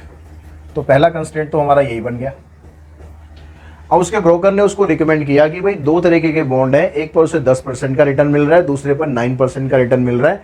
On the invest at least ₹20,000 in bond A and at least ₹10,000 in bond B. तो जो बॉन्ड ए है उसमें वो कम से कम 20,000 रुपए लगाए, कम से कम 20,000 रुपए लगाए। तो इसका मतलब है कि जो एक्स में वो पैसे लगा रहा है उनकी वैल्यू कम से कम इतनी होनी चाहिए। तो कम से कम जब दे दिया तो मतलब ग्रेटर देन इक्वल्स टू का साइन आ गया। जब भी एटलीस्ट आएगा तो ये वाला साइन आएगा। और जो बॉन्ड बी है उसके अंदर वो 10,000 रुपए कम से कम लगाए, तो बॉन्ड बी की जो वैल्यू है ग्रेटर देन इक्वल्स टू 10,000 हो गई है। He also wants to invest at least as much in bond A as in bond B, यानी वो जितना बॉन्ड ए में लगाना चाहता है उतना ही कम से कम वो बॉन्ड बी में भी लगाना चाहता है। ऐसी सिचुएशन भी आपको दे रखी है। तो यानी जो बॉन्ड ए में वो लगा रहा है एक्स, एटलीस्ट के लिए ये आ गया, तो ये कम से कम बॉन्ड बी में भी इन्वेस्ट करना चाहता है। तो एक ये आ गया, दूसरा ये हमारे पास कंस्ट्रेंट आ गया, तीसरा ये आ गया और चौथा ये आ गया। इसमें x y greater than equals to 0 का कोई स्कोप नहीं है, क्योंकि एक्स तो already greater than equals to 20,000 है और वाई भी ग्रेटर देन इक्वल्स टू 10,000 है। अब रह गया यहाँ पर जेड, तो उसको रिटर्न जो है वो कितना मिल रहा है, वो मैक्सिमम रिटर्न उसका कितना बनेगा। तो जेड कितना मिल रहा है उसे, जो पहले वाला बॉन्ड है उस पर मिल रहा है उसको 10% का रिटर्न और दूसरे पे मिल रहा है 9% का रिटर्न। तो 10% of x plus 9% of y, ये बन जाएगा हमारा जेड। ठीक है, अब सब कुछ हमारे पास बन गया है यहाँ पर, बस आपको अब सिंप्लीफाई करना है और ग्राफ बनाकर। तो ग्राफ हम बनाते हैं, तो ग्राफ हमने बना दिया। अब ग्राफ में वैल्यू लेते हैं, मान लो पहले वाली जो सिचुएशन है उसमें x की वैल्यू 0 करेंगे तो y 50,000 आ जाएगा, y की वैल्यू 0 करेंगे तो x 50,000 आ जाएगा। तो यहाँ पर 50,000 ले लिया हमने, ये 0 50,000 और यहाँ पर 50,000 और 0। ठीक है, तो ये लाइन आपके पास आ जाएगी। तो यहां पर आप जो गैप लेंगे ना 10,000 20,000, इस तरीके से आप ग्राफ में गैप लें। उसके बाद है कि x greater than equals to 20,000, तो x की जो वैल्यू है वो ग्रेटर देन इक्वल्स टू 20,000 आ गई, मतलब 20,000 यहाँ कहीं आ गया। और x की वैल्यू है तो वर्टिकल लाइन आएगी ऐसे, x इक्वल्स टू 20,000। y जो है वो ग्रेटर देन इक्वल्स टू 10,000 है, तो y greater than equals to 10,000, मतलब ये यहां पर आ जाएगा 10,000 ऐसे। उसके बाद ये कह रहा है यहां से अब ये जो वैल्यू आएगी आपको, x की वैल्यू 0 रखेंगे तो y भी 0 आ जाएगा और y 0 करेंगे तो x भी 0 आ रहा है। तो एक पॉइंट तो हमारे पास इसमें बन रहा है 0 0। अब दूसरा पॉइंट हमारे पास क्या बनेगा, ये वाला पॉइंट तो एक हमारे पास बन गया 0 0। जो दूसरा पॉइंट हमारे पास इसमें बन रहा है तो उसमें अगर आप देखो तो जो वैल्यू मैं y की रखेंगे वही वैल्यू हमारी x की आ जाएगी। तो y को अगर मैं 10,000 रख रहा हूं तो x भी 10,000 आ जाएगा। तो y 10,000 यहाँ पर है तो x 10,000 यहाँ कहीं होगा। मतलब लाइन जो हमारी पास करेगी, जब आप ग्राफ बनाओगे तो ग्राफ में बड़े अच्छे से आपकी लाइन जाएगी। अभी मैं अंदाजे से लाइन ले रहा हूँ कि लाइन हमारी कुछ ऐसे जाएगी, x इक्वल्स टू वाई की। ठीक है, आप ग्राफ लोगे तो ग्राफ में आपकी लाइन बिल्कुल बढ़िया से सही से बनेगी।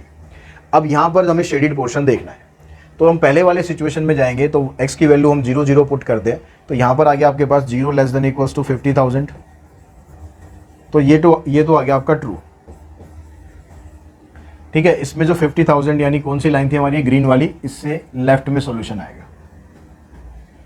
उसके बाद यहां पर हम पुट करेंगे दूसरे वाली में, तो 0 ग्रेटर देन इक्वल्स टू 20,000, तो ये तो हो जाएगा फॉल्स, यानी इसमें ओरिजिन को काउंट नहीं करना, ओरिजिन से अगेंस्ट जाएंगे। तो 20,000 की लाइन ये थी, तो इसका सॉल्यूशन इस साइड आएगा। और y greater than equals to 10,000, तो इसमें भी आप डालोगे तो इसमें भी ये भी फॉल्स आएगा, यानी यहां पर भी ओरिजिन से अगेंस्ट जाएगा, मतलब सॉल्यूशन इधर की तरफ जाएगा। अब रह गई व्हाइट वाली लाइन। अब इसमें देखते हैं, इसमें आप 0 0 पुट नहीं कर सकते हो क्योंकि ये लाइन ओरिजिन से पास कर रही है, जैसा क्वेश्चन हमने पीछे भी किया था एक। तो ओरिजिन से अगर लाइन पास करेगी तो उसके लिए आपको 1 0 पुट कर लेना है। तो अगर 10 यहाँ पर पुट करेंगे आप, पुट क्या कर रहे हैं 10 इन फोर्थ, तो यहाँ पर आ जाएगा 1 ग्रेटर देन इक्वल्स टू 0, तो ये ट्रू स्टेटमेंट आ गई। तो 10 इसमें ग्राफ में नीचे की तरफ होगा इधर, तो इसका जो शेड है व्हाइट वाली लाइन का ये नीचे की तरफ आ जाएगा। अब इन सब का कॉमन शेड देखो, इसके कॉमन शेड को हम कर देते हैं इस पर्पल कलर से। अब कॉमन शेड क्या बनेगा इसका, व्हाइट वाली लाइन से नीचे, ये ब्लू वाली लाइन से राइट में, ठीक है, और ग्रीन वाली से नीचे और येलो वाली से ऊपर। तो आपके पास ये वाला जो रीजन बन रहा है ये सबको फुलफिल कर रहा है। ग्रीन से नीचे भी आ रहा है, येलो से ऊपर भी जा रहा है, और ब्लू से राइट में भी है, और वाइट से नीचे भी है। तो ये वाला पोर्शन आपका आएगा। और इसके जो कॉर्नर पॉइंट है आपके पास, ये कॉर्नर पॉइंट बनेंगे, एक ये, एक ये, एक ये और एक ये। तो 4 हमारे पास कॉर्नर पॉइंट आ रहे हैं। अब इस कॉर्नर पॉइंट को अगर मैं लिखूं यहाँ पर, तो हमारे पास बनता है 25,000 और 25,000। ये वाला जो पॉइंट है ये 25,000 और 25,000, ठीक है। आप निकालोगे कैसे, ये जो ग्रीन वाली लाइन थी हमारी इसकी थी, और यहाँ पर क्या इंटरसेक्ट हो रहा है, ये व्हाइट वाली लाइन हमारी इसकी थी। तो इन दोनों को सॉल्व कर लो। अब इन दोनों को सॉल्व करेंगे, देखो x और y दोनों इक्वल है, तो यहाँ मैं x पुट कर दूँ दोनों में, तो 2x आ जाएगा और x की वैल्यू आ जाएगी 25,000। अब x और y दोनों बराबर हैं, इसलिए 25,000 25,000। अब उसके बाद ये येलो और ग्रीन, इसका इंटरसेक्टिंग पॉइंट है। तो ग्रीन वाली हमारी थी, ग्रीन वाली तो यही है, और येलो वाली लाइन ये है। तो y की वैल्यू 10,000 है, y को 10,000 पुट करेंगे तो x आ जाएगा 40,000। तो यहाँ पर आप पुट करो 40,000 और 10,000, ठीक है। और उसके बाद आ जाते हैं इस पर, यानी ब्लू और येलो। तो ब्लू और येलो को सीधा सीधा दिख रहा है भाई, x की वैल्यू इतनी है, y की वैल्यू इतनी है। तो यहाँ पर ही आ जाएगा 20,000 और 10,000। उसके बाद ये वाला है वाइट और ब्लू। तो वाइट और ब्लू मतलब ये वाली लाइन और ये वाली लाइन। तो x की वैल्यू y और दोनों बराबर है, तो ये 20,000 तो ये भी 20,000 आएगी। तो यहाँ पर जो वैल्यू आएगी आपकी ये 20 आ गई। x भी इतना ही है और y भी इतना ही है, ठीक है। अब कॉर्नर पॉइंट आपके पास क्या क्या बन गए यहाँ पर,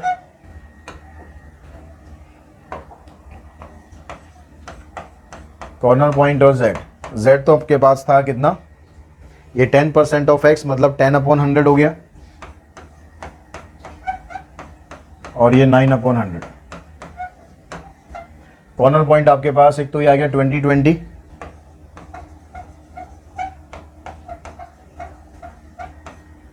दूसरा कॉर्नर पॉइंट आ गया 2010,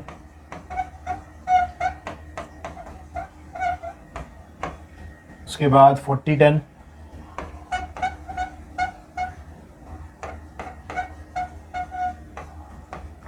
और उसके बाद आ गया 25-25।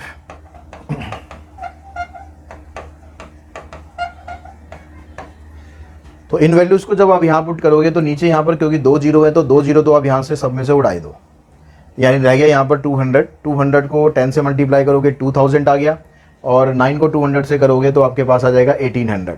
तो 1800 और 2000 यानी आ जाएगा 3800, ठीक है। ये 2020 पे वैल्यू आ जाएगी। इसी तरह आप सारी वैल्यू निकाल दो बारी बारी से। तो ये हमारे पास जो वैल्यूज आ रही हैं बारी बारी से, ये आ गई एक आपके पास,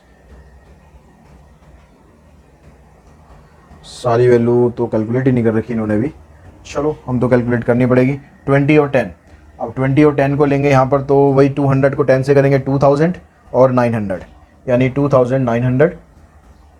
उसके बाद 40 और 10 को करेंगे तो 4000 इधर से आ गया और 900 इधर से आ गया, 4900। और यहाँ से आ गया 2500 और 2500 और 25 9 जा 225, यानी ये बन जाएगा आपके पास 4750। अब यहाँ से जो आपके पास मैक्सिमम प्रॉफिट आ रहा है वो ये मैक्सिमम प्रॉफिट आ रहा है, ठीक है। किस पॉइंट पर, 40 और 10 के पॉइंट पर, यानी जो इन्वेस्टमेंट करनी है बॉन्ड ए के अंदर 40,000 की और बॉन्ड बी के अंदर 10,000 की इन्वेस्टमेंट उसे करनी है। उसके बाद फिर नेक्स्ट क्वेश्चन पे चलते हैं। नेक्स्ट क्वेश्चन आपके पास है इसमें,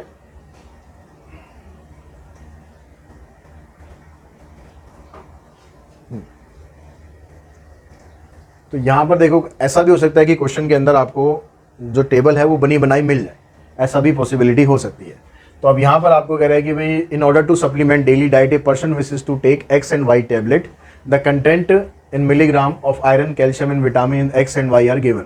ये आपको कंटेंट दे रखा है, लेकिन ज़्यादातर इसमें ऐसा होता है कि हम टेबल हम बनाते हैं इस तरीके से, टेबल दी होती है इसमें इस तरीके से, तो ये ध्यान रखना है कि आपको कैसे टेबल दी गई है।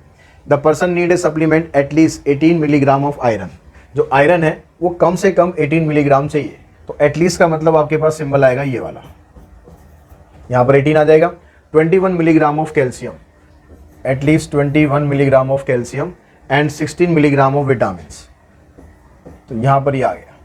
तो जो इक्वेशन है आपकी वो इनइक्वलिटी जो क्या बन गई, 6x प्लस में 2y, पहली क्या बन गई 6x प्लस में 2y greater than equals to 18, दूसरी बन गई आपके पास 3x plus 3y greater than equals to 21, और तीसरी बन गई आपके पास 2x प्लस में 4y greater than equals to 16। अब यहाँ पर इन तीनों में देखो तो आप तीनों में आपको कॉमन निकलने को मिल रहा है, तो अगर कॉमन निकल रहा है तो कॉमन निकाल दो, ठीक है। यानी ये तीनों इक्वेशन से आपके पास 3 इक्वेशन और बनेगी, यहाँ से 2 कॉमन निकल जाएगा, तो यह आ जाएगा 3x प्लस में y less than greater than equals to 9, ये हमारी बन जाएगी फर्स्ट। यहाँ से 3 कॉमन आ गया, कॉमन निकालने से होगा कि आपका जो सॉल्यूशन है थोड़ा सा आसान पड़ेगा, और यहाँ से आ गया 2,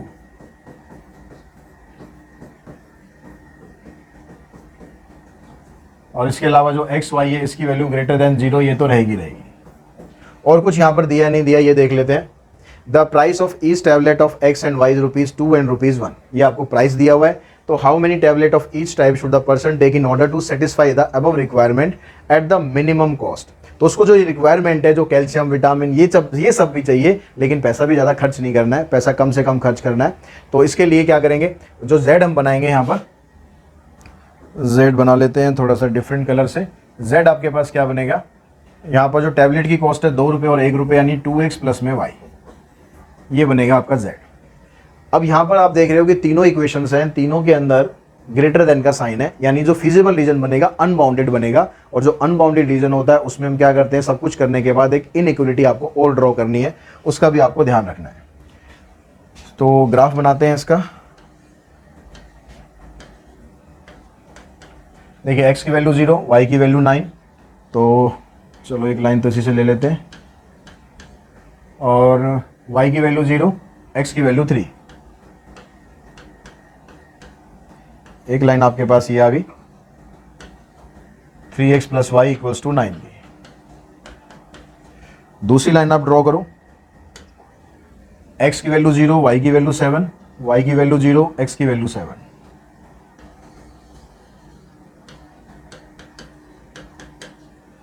ये 7 0 और यहाँ पर 0 7, x 0 करेंगे y आ जाएगा 4, तीसरी लाइन में y 4, और y की वैल्यू 0, x की वैल्यू 8, और ये थोड़ा सा बाहर चला जाएगा,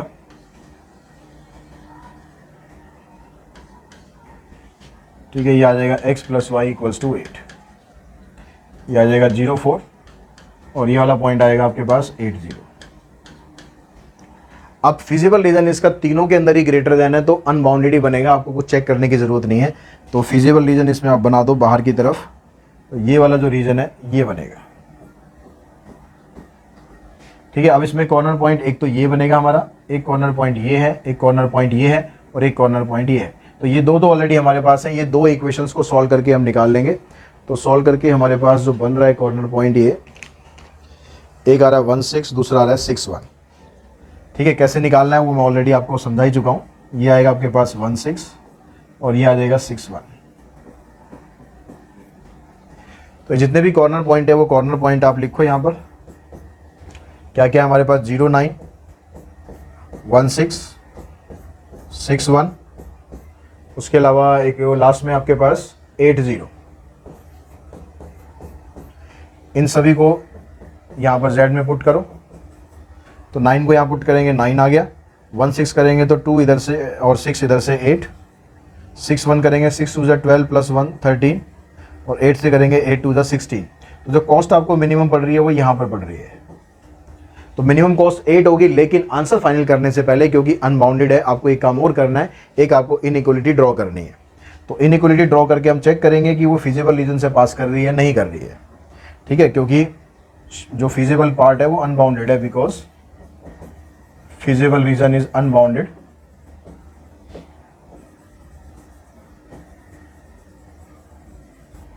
सो वी हैव टू ड्रॉ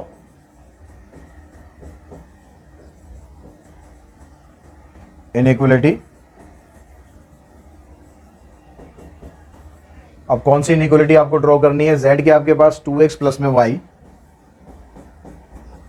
और मिनिमम निकालना है तो लेस का साइन लेना है। मिनिमम वैल्यू कितनी आई आपके पास? 8। अब आप इस लाइन को देखोगे कि ये लाइन आपकी कहाँ से पास कर रही है। अब इस लाइन को ले लेते हैं हम ब्लू कलर से, x की वैल्यू 0, y की वैल्यू 8। तो ये पॉइंट हमारा निकला कहाँ पर है? 16 पर। तो यानी ये वाला पॉइंट से तो पास करेगी करेगी। इसके अलावा एक पॉइंट और होगा जहाँ से ये पास करेगी। तो उसके लिए हम क्या करते हैं, यहाँ पर x की वैल्यू 0, y की वैल्यू 8, y की वैल्यू 8 आएगी आपकी यहाँ पर। तो यहाँ से लाइन इस तरह से पास करती हुई जाएगी। डॉटेड लाइन आपको ड्रॉ करनी है। तो ये लाइन आप देख रहे हो फिजिबल रीजन से तो पास नहीं कर रही है, तो फिजिबल रीजन से पास नहीं कर रही है, इसका मतलब सॉल्यूशन हमारा पॉसिबल है। तो यहाँ लिख देंगे which not pass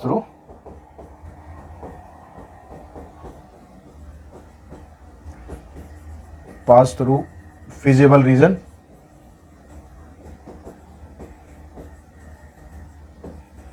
Therefore, minimum cost is ₹8 at 16। यानी जो पहले वाली टैबलेट है वो एक टैबलेट लेनी है, दूसरी वाली जो टैबलेट है वो 6 टैबलेट लेनी है, ताकि उसकी आयरन, कैल्शियम और विटामिन की रिक्वायरमेंट पूरी हो जाए। 8 रुपये में मात्र। तो बहुत सस्ती दवाइयाँ हैं, ठीक है, जिसको ज़रूरी है वो ले सकते हैं। अब नेक्स्ट क्वेश्चन पे चलते हैं। नेक्स्ट क्वेश्चन, एक क्वेश्चन मैं आपको और करा दूँ, उसमें थोड़ा सा बढ़िया सा। नेक्स्ट क्वेश्चन हम लेते हैं।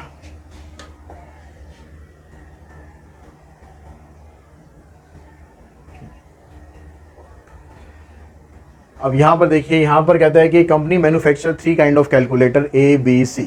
3 तरह के कैलकुलेटर हैं और 2 फैक्ट्री हैं, 1 and 2। The company has got an order for manufacturing at least 6400 calculator of kind A, 40,000 of kind B and 4800 of kind C. The daily output of factory 1 is of 50 calculator of kind A, 50 calculator of kind B and 30 calculator of kind C. The daily output of factory 2 वो भी आपको दे रखा है। The cost per day to run factory, cost भी आपको दे रखी है factory run करने की। तो how many days do the 2 factory has to be operation in produce the order with the minimum cost। तो आपको ये बताना है कि वो जो फैक्ट्रीज को आपको कितने दिन चलाना है ताकि मिनिमम कॉस्ट में आप ये सारा का सारा काम कर सको। तो अब यहाँ पर जो आप x और y लोगे तो number of days for factory 1 and factory 2 ये ले लिया हमने। ये जो फैक्ट्री 1 है वो x डेज तक काम कर रही है,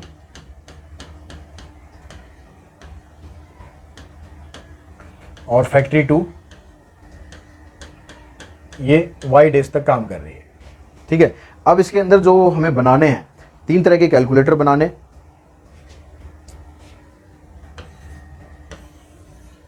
कैलकुलेटर 1, कैलकुलेटर 2 एंड कैलकुलेटर 3। तो अब इसने हमें दिया, तो देखिए यहाँ पर कहता है कि ABC in the 2 factory 1 and 2 the company has got an order for manufacturing of at least. पहले कैलकुलेटर हमें इतने चाहिए, ये इनकी क्वांटिटी दे रखी है। दूसरे कैलकुलेटर इतने चाहिए, और जो तीसरे कैलकुलेटर है वो हमें इतने चाहिए। अब जो डेली आउटपुट है फैक्ट्री का वो कितना है? 50 कैलकुलेटर A बनते हैं एक दिन के अंदर, डेली आउटपुट मतलब। तो कैलकुलेटर 1 कितने बन रहे हैं? 50, और 50 calculator of kind B, 50 calculator of kind B and 30 calculator of kind C, ये बन रहे हैं फैक्ट्री 1 में। और जो फैक्ट्री 2 है उसके अंदर 40 कैलकुलेटर बन रहे हैं काइंड A के, और 20 कैलकुलेटर बन रहे हैं काइंड B के, और 40 कैलकुलेटर बन रहे हैं काइंड C के। The cost per day to run factory. अब यहाँ पर पहले जो आउटपुट है ये और ले लेते हैं हम। यहाँ पर जो कैलकुलेटर A है उसकी जो क्वांटिटी है एटलीस्ट 6400 है, तो एटलीस्ट के लिए ये वाला सिंबल आ गया। दूसरे वाले के लिए 4000 हो गया, और तीसरे वाले के लिए आ गया 4800। सभी में एटलीस्ट है तो सभी के अंदर ये वाला साइन आ जाएगा। अब यहाँ पर देखो, उसके बाद आपको कितनी वो दे रखी है, कॉस्टिंग कितनी पड़ रही है? कॉस्टिंग पड़ रही है आपको 12,000 और 15,000 रुपये एक दिन की, ठीक है। तो Z आपके पास कितना बन गया? 12,000 X प्लस में 15,000 Y। एक दिन की कॉस्ट आपकी इतनी पड़ रही है तो x दिन की कॉस्ट इतनी हो जाएगी, ऐसे इसकी y दिन की कॉस्ट इतनी हो गई। अब कंस्ट्रेंट आपके पास ये बन रहे हैं, इसमें से देखो 0 कॉमन निकाल दो तो आपके पास कंस्ट्रेंट बन गया यहाँ से 5x plus 4y greater than equals to 640। इधर से करेंगे आ जाएगा 5x plus 2y greater than equals to 400, और यहाँ से निकालेंगे आ जाएगा 3x plus 4y greater than equals to 48 यानी 480। उसके अलावा x और y greater than equals to 0, ये तो बनेगा ही।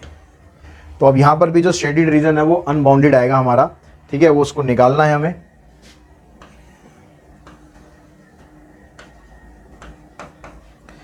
तो यहाँ बारी बारी से आप वैल्यू लो, वैसे ही x की वैल्यू अगर आप 0 करते हो तो y की वैल्यू आ जाएगी 160, तो y की वैल्यू 160 यहाँ ले लेते हैं, और y की वैल्यू 0 करोगे तो x की वैल्यू आ जाएगी कितनी, 128, x की वैल्यू आ जाएगी 128। ये हमारी लाइन आ गई एक। आप दूसरी लाइन निकालो ऐसे ही, x की वैल्यू 0 तो y की वैल्यू आ जाएगी 200, तो y की वैल्यू करते हैं 200, और y की वैल्यू 0 करेंगे तो x की वैल्यू आ जाएगी 80।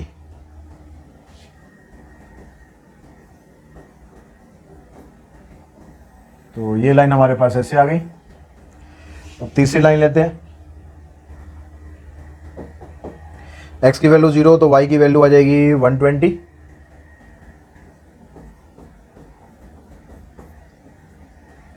और y की वैल्यू 0 करेंगे तो x की वैल्यू आ जाएगी 160।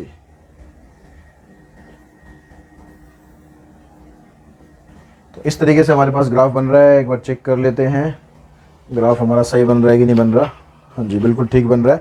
और जो उसके पॉइंट आ रहे हैं इंटरसेक्टिंग पॉइंट 32 और 120, ये वाला पॉइंट आएगा 32 एंड 120, और जो दूसरा पॉइंट आएगा ये आ रहा है हमारे पास 80 एंड 60। अब क्योंकि यहाँ पर जो शेडेड रीजन है आपका अनबाउंडेड ही बनेगा, तो आपका जो रीजन है वो ये वाला आएगा, इसे इधर शेड कर देंगे। अब इसके अंदर ये कॉर्नर पॉइंट था हमारा 160, एक ये आ गया, एक ये आ गया, और एक ये वाला आ गया। ये 4 कॉर्नर पॉइंट आ गए। इन चारों कॉर्नर पॉइंट से आप वैल्यू निकालो। कॉर्नर पॉइंट एंड z कितना हमारे पास, z है 12,000 x प्लस में 15,000 y।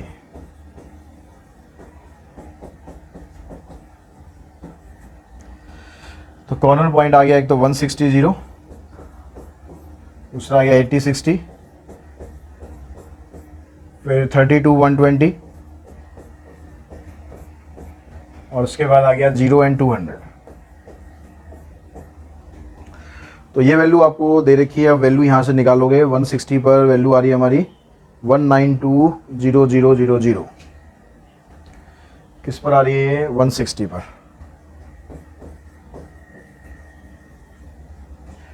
फिर 80-60 पर वैल्यू आ रही है 186, 32-120 पर वैल्यू आ रही है 2184, 000 और 0-200 पर वैल्यू आ रही है 3, फिर 1 2 3 4 5 6, 3 लाख। तो अब इसमें से आपको देखना है कि भाई मिनिमम कॉस्ट कितनी पड़ रही है कंपनी को। मिनिमम कॉस्ट कंपनी को पड़ रही है ये, ठीक है, 18,60,000। इतनी कम कॉस्ट में कंपनी यहाँ पर काम कर सकती है। लेकिन क्योंकि ये अनबाउंडेड रीजन है तो आपको यहाँ पर इनइक्वलिटी भी ड्रॉ करनी है। इनइक्वलिटी आपको कौन सी ड्रॉ करनी होगी, इनइक्वलिटी आपको ड्रॉ करनी है। z आपके पास ये है 12,000 x plus 1500 y less then, value आपके पास आ रही है 186, ठीक है। अब यहाँ से एक वैल्यू तो आपकी यही आएगी 80-60, मतलब एक वैल्यू तो हमारे पास ये आएगी कि यहाँ से हमारी लाइन पास करेगी, ठीक है। यहाँ से दूसरी लाइन हमें और देखनी है। अगर हम यहाँ पर x को 0 कर लेंगे तो y की वैल्यू हमारे पास कितना है, ये यहाँ पर ये 15 है, तो y की वैल्यू आप यहाँ से निकालोगे, 3 0 तो आपकी कैंसिल हो जाएंगी। 1860 को आप 15 से डिवाइड करोगे,